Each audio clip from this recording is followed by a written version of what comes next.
Olá, estamos mais uma vez reunidos para mais um estudo em grupo. Livro Nosso Lar, André Luiz, Chico Xavier, capítulo 5. Recebendo assistência. É você o tutelado de Clarencio? A pergunta vinha de um jovem de singular e doce expressão. Grande bolsa pendente da mão, como quem conduzia petrechos de assistência. Endereçava-me ele sorriso acolhedor.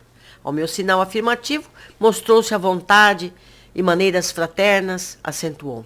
Sou Lísias, seu irmão. Meu diretor, o assistente Henrique de Luna, designou-me para servi-lo enquanto precisar de tratamento.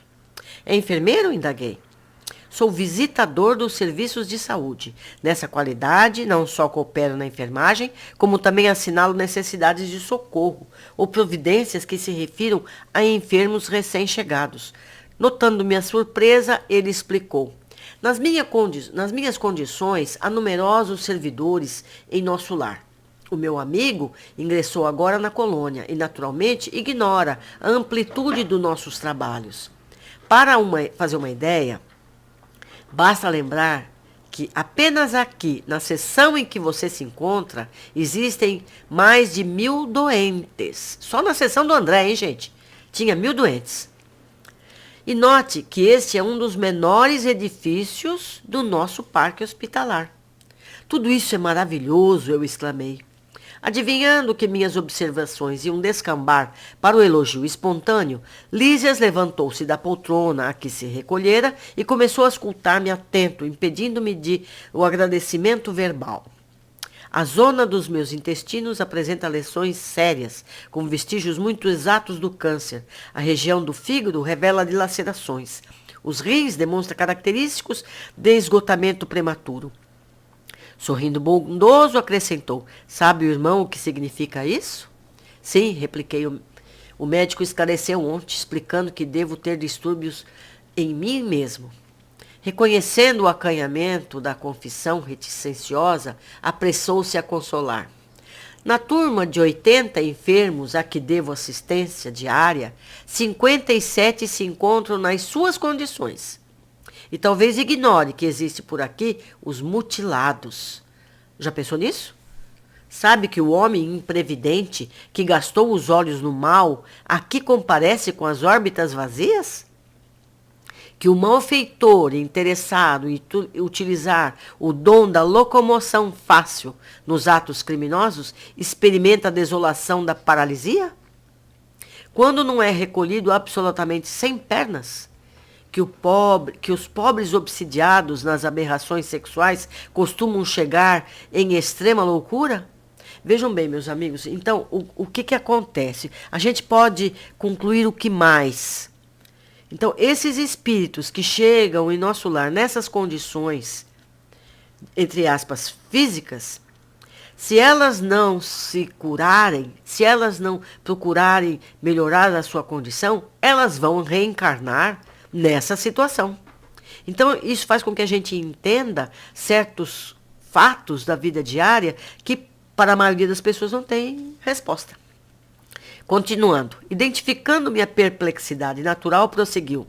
Nosso lar não é estância de espíritos propriamente vitoriosos, se conferirmos ao termo sua razoável acepção. Somos felizes porque temos trabalho, e a alegria habita cada recanto da colônia, porque o Senhor não nos retirou o pão abençoado do serviço. Aproveitando a pausa mais longa, exclamei sensibilizado. Continue, meu amigo, esclareça-me. Sinto-me aliviado e tranquilo. Não será esta região um departamento celestial dos eleitos? Lísia sorriu e explicou. Recordamos o antigo ensinamento que se refere a muitos chamados e poucos os escolhidos na terra. E vagueando o olhar no horizonte longínquo, como a fixar experiências de si mesmo, no painel das recordações mais íntimas, ele acentuou. As religiões do planeta convocam as criaturas ao banquete celestial. Em sã consciência, ninguém que se tenha aproximado um dia da noção de Deus pode alegar ignorância nesse particular. Incontável é o número dos chamados, meu amigo. Mas onde os que atendem ao chamado? Com raras exceções, a massa humana prefere aceder a outro gênero de convite. Gasta-se a possibilidades nos desvios do bem. Agrava-se o capricho de cada um. Elimina-se o corpo físico a golpes de irreflexão. Resultado, milhares de criaturas retiram-se diariamente da esfera da carne em doloroso estado de incompreensão. Multidões sem conta erram em todas as direções nos círculos imediatos à crosta planetária, constituída de loucos, doentes e ignorantes. Notando minha admiração, interrogou: acreditaria, porventura, que a morte do corpo nos conduziria a planos de milagres? Somos compelidos a trabalho áspero. Há serviço pesado. E não basta isso. Se temos débitos no planeta, por mais alto que ascendamos, é imprescindível voltar para retificar, lavando o rosto no suor do mundo, desatando algemas de ódio e substituindo por laços sagrados do amor. Gente, é tão importante esse parágrafo, tão importante. Nós vamos falar dele depois no fim. Não seria justo impor a outrem a tarefa de moldar o campo que semeamos de espinhos com as próprias mãos? Abanando a cabeça, acrescentava: caso dos muitos chamados, meu amigo, o Senhor não esquece homem algum. Todavia, raríssimos homens o recordam. Acabrunhado com a lembrança dos próprios erros, diante de tão grandes noções de responsabilidade individual, objetei: como eu fui perverso! Contudo, antes que me alongasse noutras exclamações, o visitador colocou a destra carinhosa em meus lábios, murmurando: cale-se, meditamos no trabalho a fazer. No arrependimento verdadeiro, é preciso saber falar para construir de novo. Em seguida, aplicou-me passes magnéticos atenciosamente, fazendo os curativos na zona intestinal, e esclareceu: não observava o tratamento especializado da zona cancerosa? Pois note bem, toda medicina honesta é serviço de amor, atividade de socorro justo, mas o trabalho de cura é peculiar a cada espírito. Meu irmão será tratado carinhosamente, sentir-se-á forte como nos tempos mais belos da sua juventude terrena. Trabalhará muito e, creio, será um dos melhores colaboradores de nosso lar. Entretanto, a causa dos seus males persistirá em si mesmo, até que se desfaça dos germes da perversão da saúde divina, que agregou ao seu corpo sutil pelo descuido moral e pelo desejo de gozar mais que os outros. Gente, pensa bem o que está dito aqui. Ele diz que o André vai ser um trabalhador maravilhoso no nosso lar, mas ele continuará com esses problemas. Ele vai ter que resolver isso em outras oportunidades. Então não adianta a gente se arrepender. Tem que consertar o erro. Continuando, na carne terrestre, onde abusamos, é também o campo bendito, onde conseguimos realizar frutuosos labores de cura radical, quando permanecemos atentos ao dever justo. Meditei os conceitos, ponderei a bondade divina e na exaltação da sensibilidade chorei copiosamente. Lísias, contudo, terminou o tratamento do dia com serenidade e falou: quando as lágrimas não se originam da revolta, sempre constituem remédio depurador. Chore, meu amigo, desabafe o coração e abençoemos aquelas beneméritas organizações microscópicas que são as células da carne na terra. Tão humildes e tão preciosas, tão detestadas e tão sublimes pelo espírito do serviço. Sem elas, que nos oferecem templo de retificação, quantos milênios gastaríamos na ignorância? Assim falando, afagou-me carinhosamente a fronte abatida e despediu-se de mim com um ósculo de amor. Veja quanta coisa a gente aprendeu aqui, meu Deus, quantas coisas. Vamos ver as observações. Primeiro, o número de habitantes em nosso lar. Segundo André Luiz, aproximadamente por volta de 1950, o nosso lar contaria com uma média de 1 milhão de habitantes espirituais, divididos em várias tarefas dentro e fora da colônia, designada pela governadoria em seus 6 ministérios, a saber, regeneração, auxílio, esclarecimento, união divina, comunicação e elevação. Dividida em setores de trabalho, lazer e residenciais, como qualquer cidade na Terra. Nosso lar apresenta em sua planta um formato semelhante a uma grande estrela de 6 pontas, ficando a governadoria ao centro de cada ramificação lateral, a área destinada a cada um dos ministérios. Contaria ainda com postos de socorro espiritual espalhados por vários pontos das regiões do Brasil. Percebe? O nosso lar, ele tem postos avançados, que não estão necessariamente em nosso lar.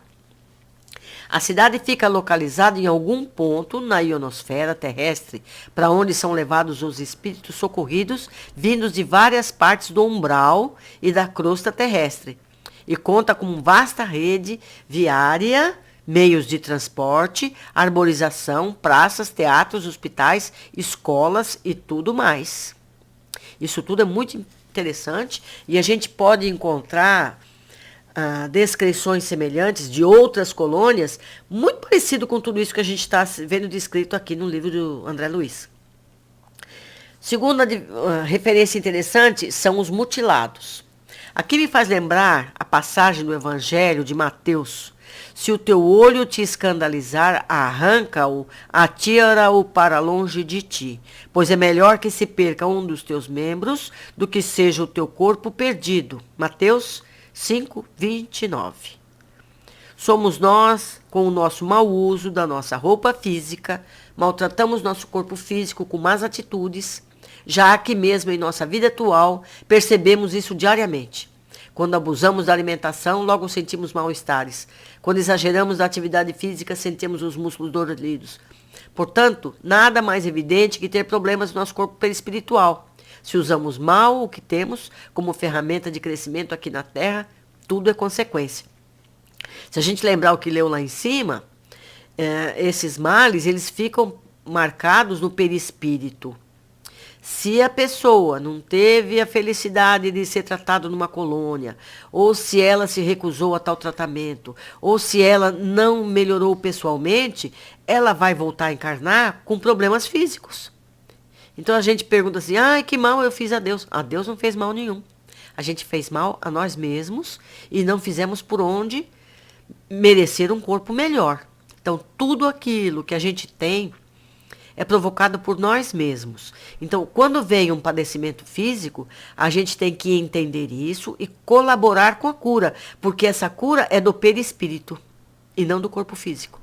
Então, a gente sempre se cura. É preciso que a gente colabore e não lamente tanto, porque a nossa lamentação vai só agravar o problema. O que diz Kardec na questão 335? Cabe ao espírito a escolha do corpo em que encarne ou somente ao gênero de vida que lhe sirva de prova? A resposta: pode também escolher o corpo, porquanto as imperfeições que se apresente ainda serão, para o espírito, provas que o auxiliarão no progresso, se vencer os obstáculos que lhe oponha. 3. Religiões da Terra. Vamos observar que todas as religiões oferecem informações sobre a necessidade de sermos pessoas melhores a cada dia. Não há religiões melhores que as outras, apenas religiões diferentes que atendem a diferentes necessidades individuais. Então, gente, tem pessoas que precisam de determinadas regras que aquela religião lhe oferece.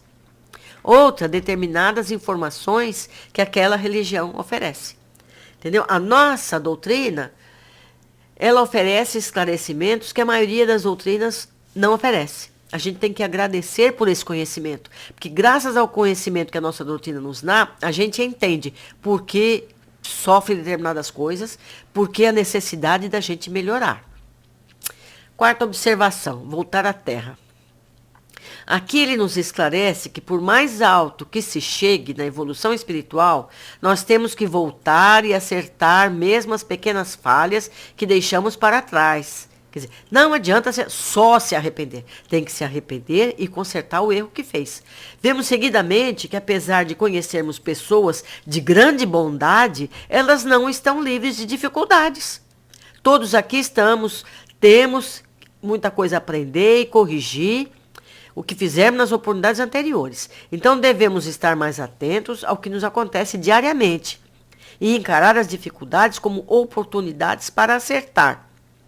Acertar mais e errar menos. Algumas pessoas perguntam, mas não podemos ter esse aprendizado no mundo espiritual? Sim, Aprendemos sempre, em qualquer lugar, mas aqui nós esquecemos o passado e faremos o que o nosso entendimento atual nos indicar.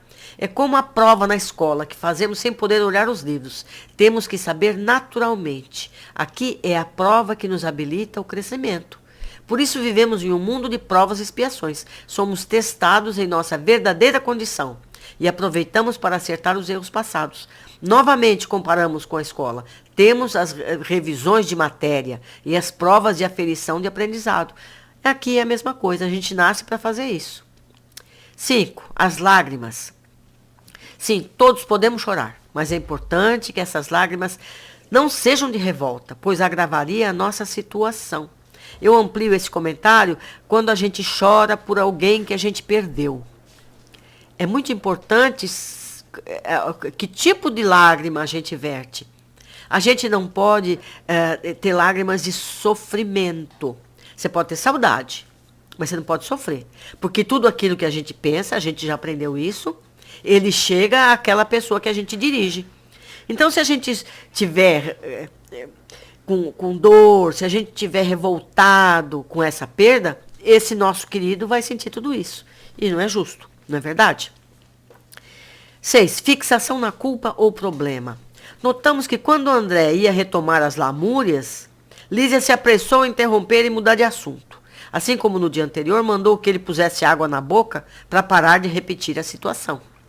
Precisamos evitar ficar remoendo situações já acontecidas. Isso não resolve e ainda reforça o problema.